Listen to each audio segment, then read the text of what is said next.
Hello, everybody. My name is Camille Jamerson, and I am one of the founding sorors. And I have the honor of being the president of Alpha Omega Lambda Sorority Incorporated. And you have tuned into the next episode of the Hot Pink Pod. First of all, I want to shout out anybody who has joined us live and who is in the chat.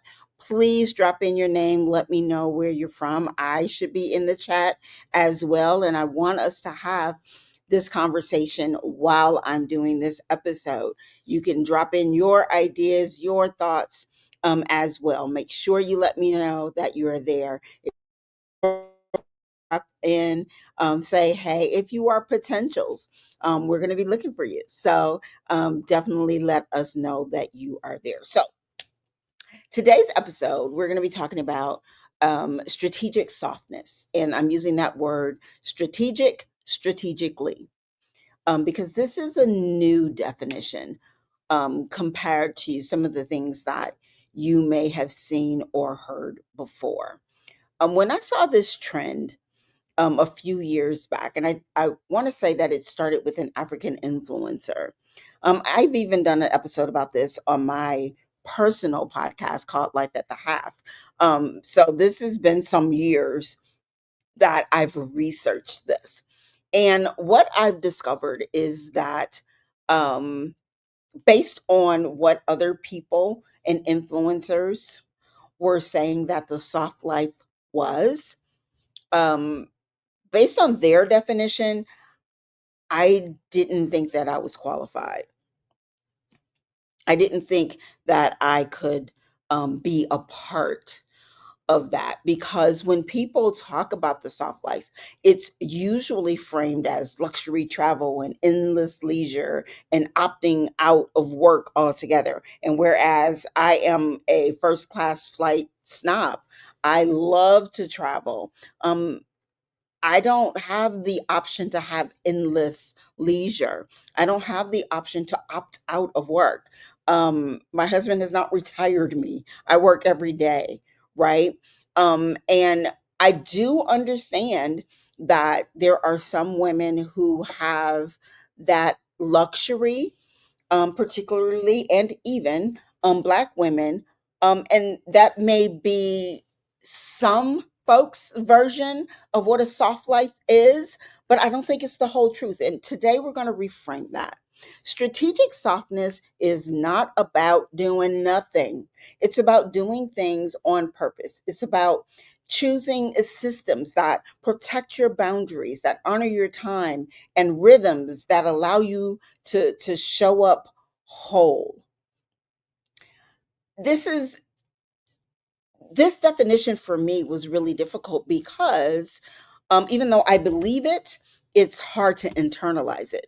Because for years, my moniker was grace for the grind. There's grace for the grind. There's grace to do everything that you want to do, everything that you've been called to do. There's grace to do it. And whereas I do believe that, constantly speaking grind into my heart, into my soul, into my spirit was negative, and it had its negative effect on me because I daily had, even without even thinking about it, daily I had this mindset that I had to show up as a superwoman with cape flying in the wind, or Wonder Woman in the, power pose, or I should be deflecting issues with my magic bracelets and just all that, right?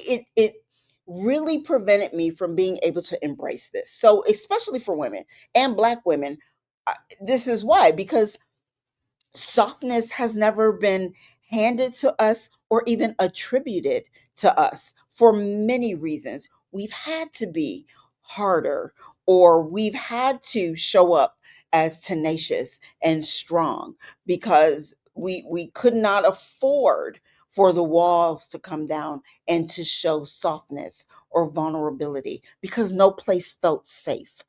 um, but I do want to say that softness, unlike how it may be portrayed, is not laziness. It's wisdom, right? It's discernment. It's intentionally, though, designed inside of real life, though. And that's the piece that I think some influencers miss. Like, how do we make this work in everyday life? So, for a long time, many of us were taught that rest had to be earned through exhaustion, that softness was something that you arrived at after you've proven yourself, right? You don't get softness if you haven't worked yourself to the bone. You don't get that watch unless you've grind for 50, 60 years at a job. You don't get that softness or that rest if you haven't worked a full day. Like, what makes you think you're worthy of resting when you haven't done anything? That's the kind of stuff we've been hearing. Black women, again, in particular, have been conditioned to be resilient at all costs, strong, reliable, unbreakable, but we're rarely allowed to be gentle without judgment.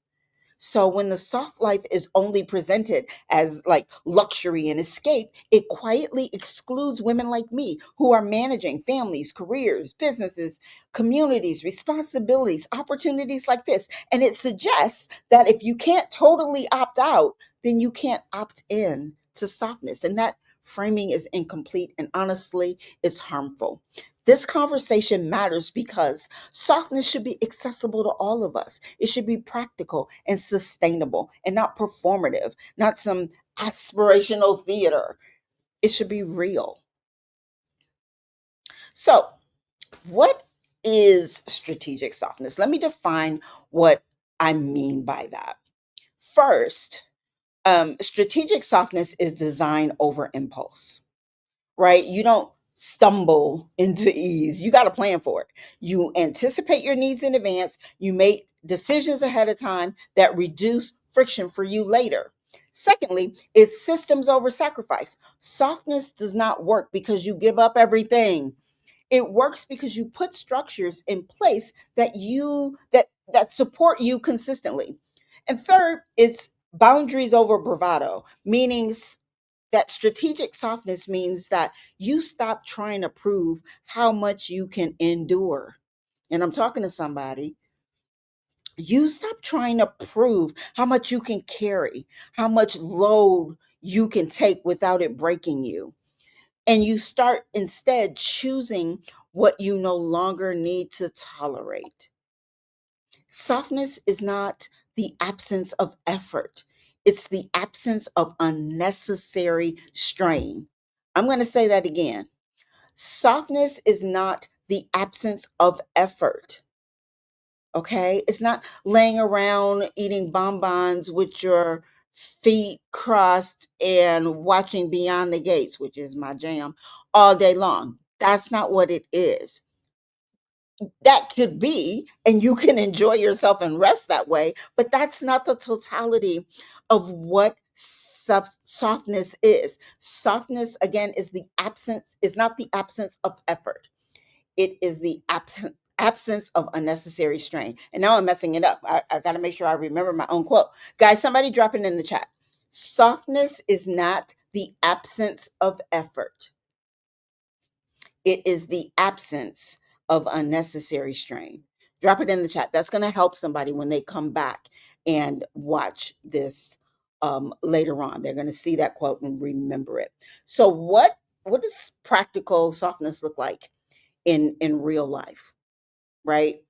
How do we make this tangible? Because we want to make this show up in ordinary choices. So, time softness looks like meal prepping, so you are not figuring out dinner every single night. You might not have a personal chef, or maybe you can't afford one like me, but cooking once and eating several times is still delegation. It saves time, it saves energy, and it saves mental space. This is something I'm already doing. I just restarted this year, and I'm telling you guys, it brings a level of softness to my life that I totally underrated. Totally underrated. There's a person that I'm following on YouTube that has a lot of these meal preps. I'm doing salads in a jar, cooking up like a lot of grilled chicken that I can use for different things. Just and I'll drop her link in the show notes. But I'm telling you, the time that I've saved and the softness that that affords me to where I'm not finishing with work and running upstairs if I'm working from home and having to pull something together in the kitchen for dinner. It's just like I can just woosah and transition from work to home life in peace, right? That's time softness. Another way that you can use time softness, it looks like grocery pickup. Ordering online, pulling up, and letting somebody else load your trunk is not indulgent, it's efficient. You have conserved energy that you can use elsewhere. My daughter-in-law taught me this. I was in California and my daughter-in-law, grand heirs, and um she was talking about she needed to go. We were at church and there are leaders in church.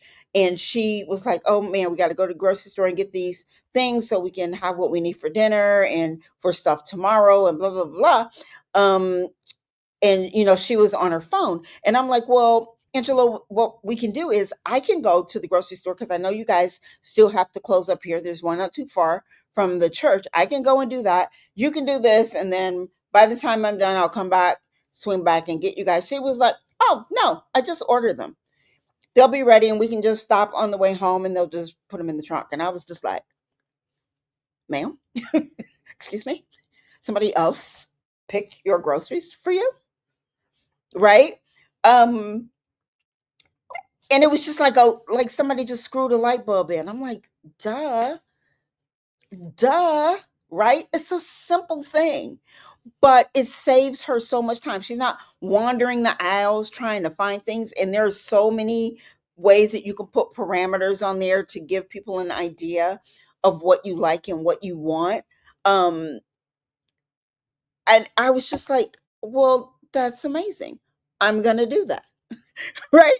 I am so gonna do that. And they have small children, and a lot of times if my son is at work and she has the children, it makes sense for her to use that because now she doesn't have to take all the kids out of the car, go through the grocery store and all of that. But even if you, like me, don't have small kids or don't have any kids at all, you are still worthy of that kind of softness. And conserving that energy that you can use somewhere else is about it. All right. Let's go to mental softness. Mental softness looks like scheduling rest on your calendar. Literally, put that on the calendar. It could be for reading, it could be for napping, it could be for quiet time, it could be for journaling. Um, if it's not placed on your calendar, if it's not scheduled, it's usually going to be sacrificed.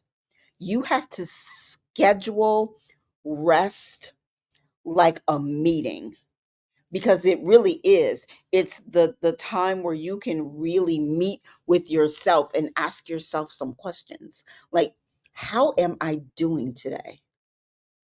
How do I feel today? What do I need today? Somebody write those questions in the chat. How am I doing today? How do I feel today? And what do I need today?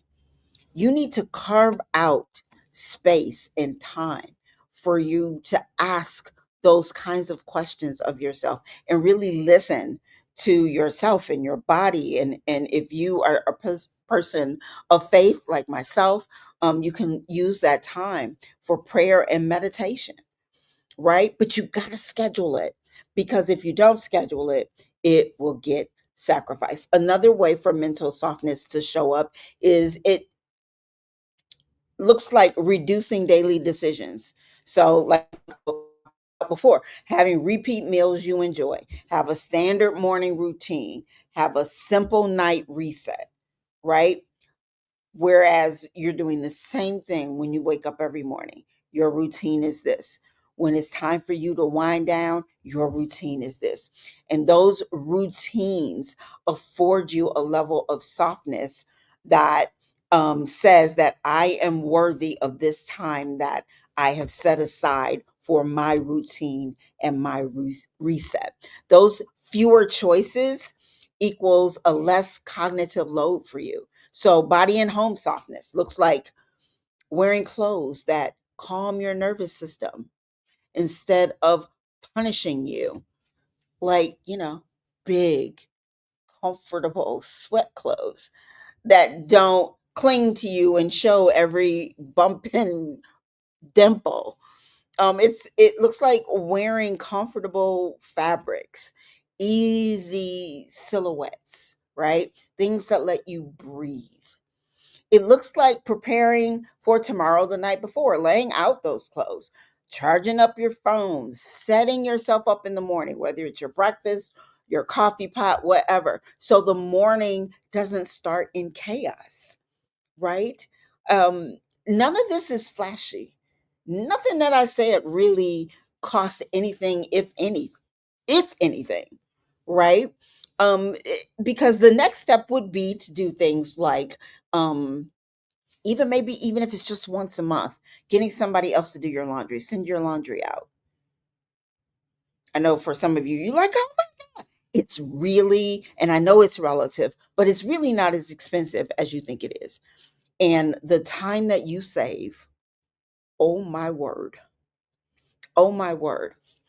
Um, a group of girlfriends that they don't live here with me. I wish they did. Given what I'm about to tell you, it's three of them, and they've decided that they didn't have the wherewithal to really um, pay for someone to come and clean their home. But what was interesting is that they clean each other's house. Crazy, I know. They clean each other's house.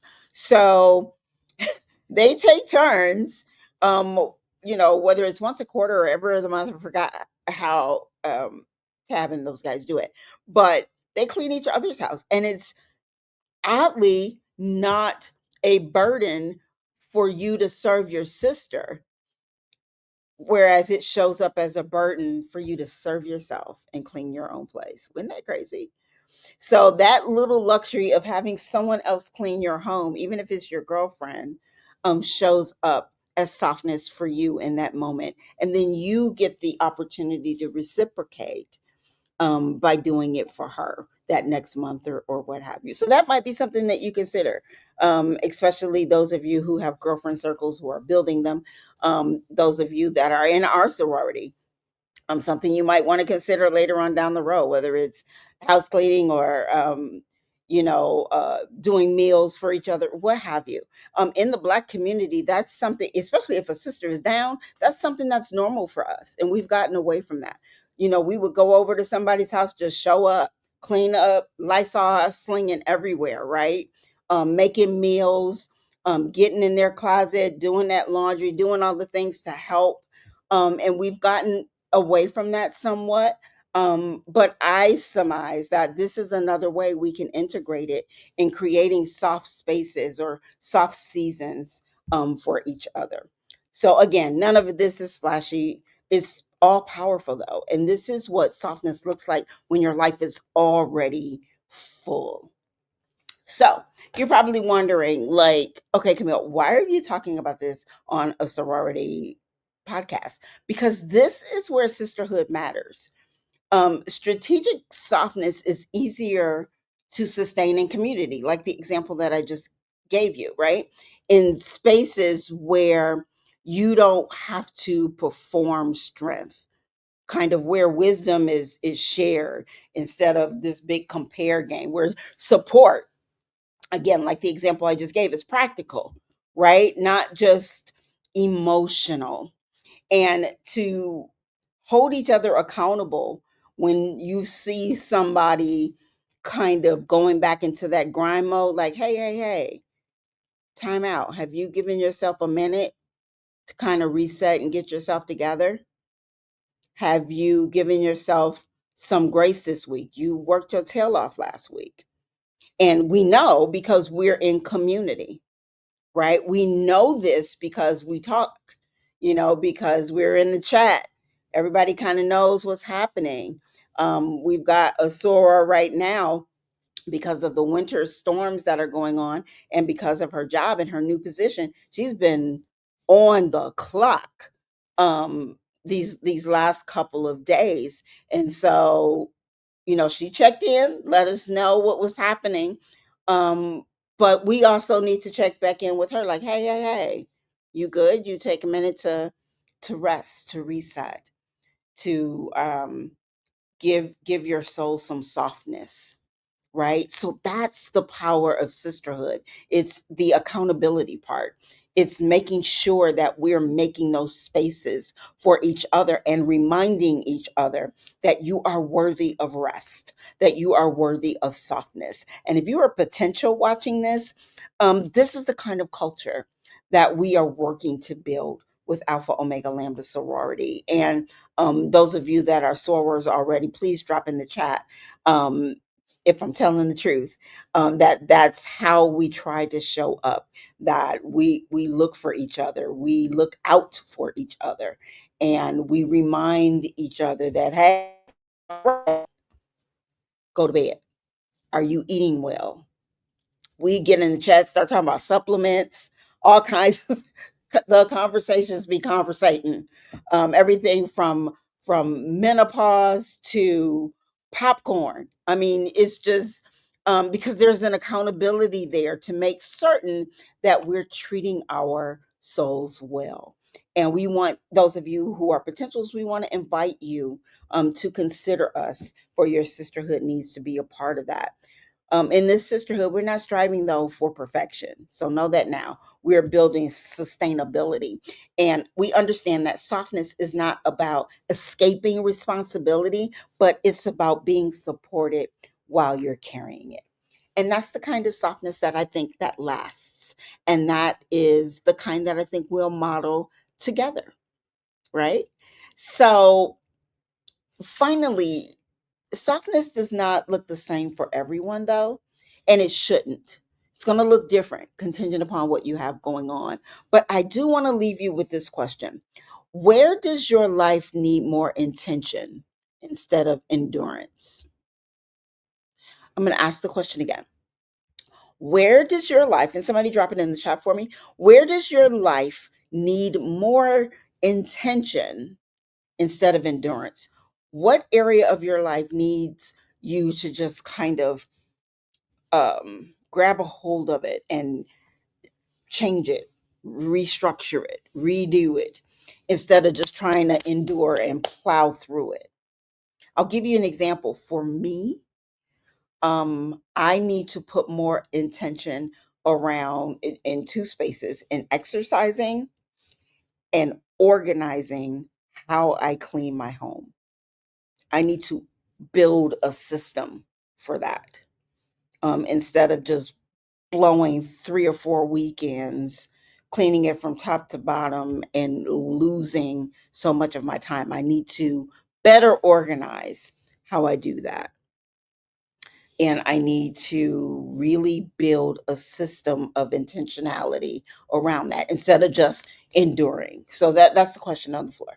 I want you guys to answer that question for me. Where does your life need more intention instead of more endurance? Because strategic softness, and again, I want to go back to that word. We're saying strategic softness, meaning you have to be strategic. It's a plan, it's intentional, it's purposed. It's not just going to fall in your lap, okay? But it starts small.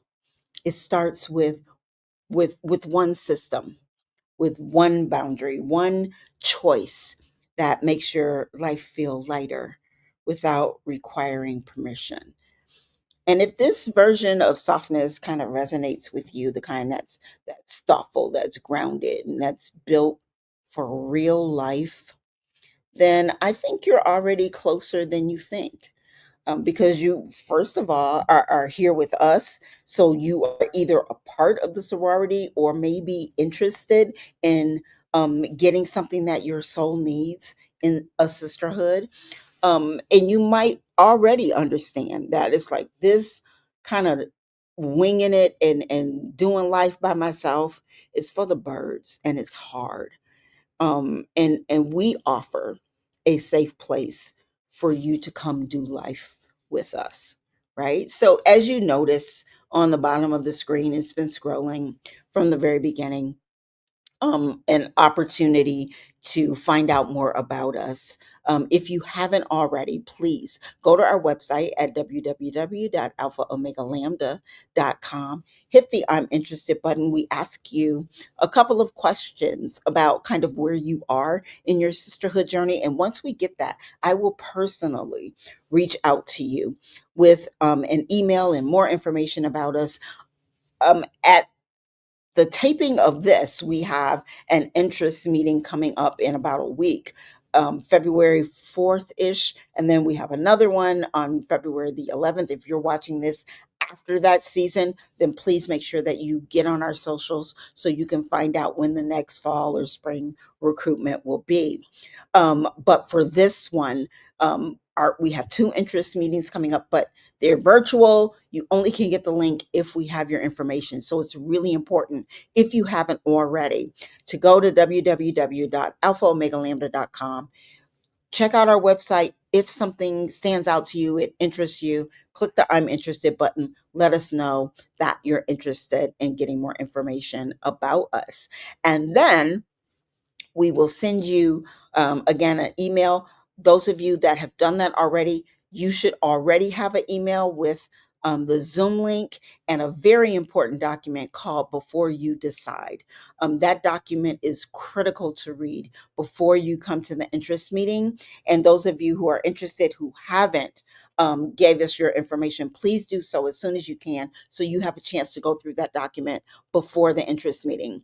Before You Decide is just kind of a quick primer that gives you an idea of some of the things you need to consider before considering sisterhood. A lot of things that came up like, dang, I wish I had known that before I got engaged. We kind of gathered those things up, put them in one document so you come in better prepared than the line before you. So again, you only get that though once you register with us. So go to our website today. Let us know that you're interested. Look for a personal email from me. Those of you who have already given us your information, I know some of you have already responded that you're coming to the interest meeting. We look forward to meeting you, getting to know you, hear more about you, and more importantly, for us to share with you kind of what we're all about and what we have to offer. So again, strategic softness is not something that's unattainable. It's not something that's hard, but it does have to be intentional. So I wish you softness. I wish your soul peace. And I wish that you end up with a very soft place to land in Alpha Omega Lambda sorority. Until next time, thank you so much for joining us. I look forward to seeing you guys soon. Bye.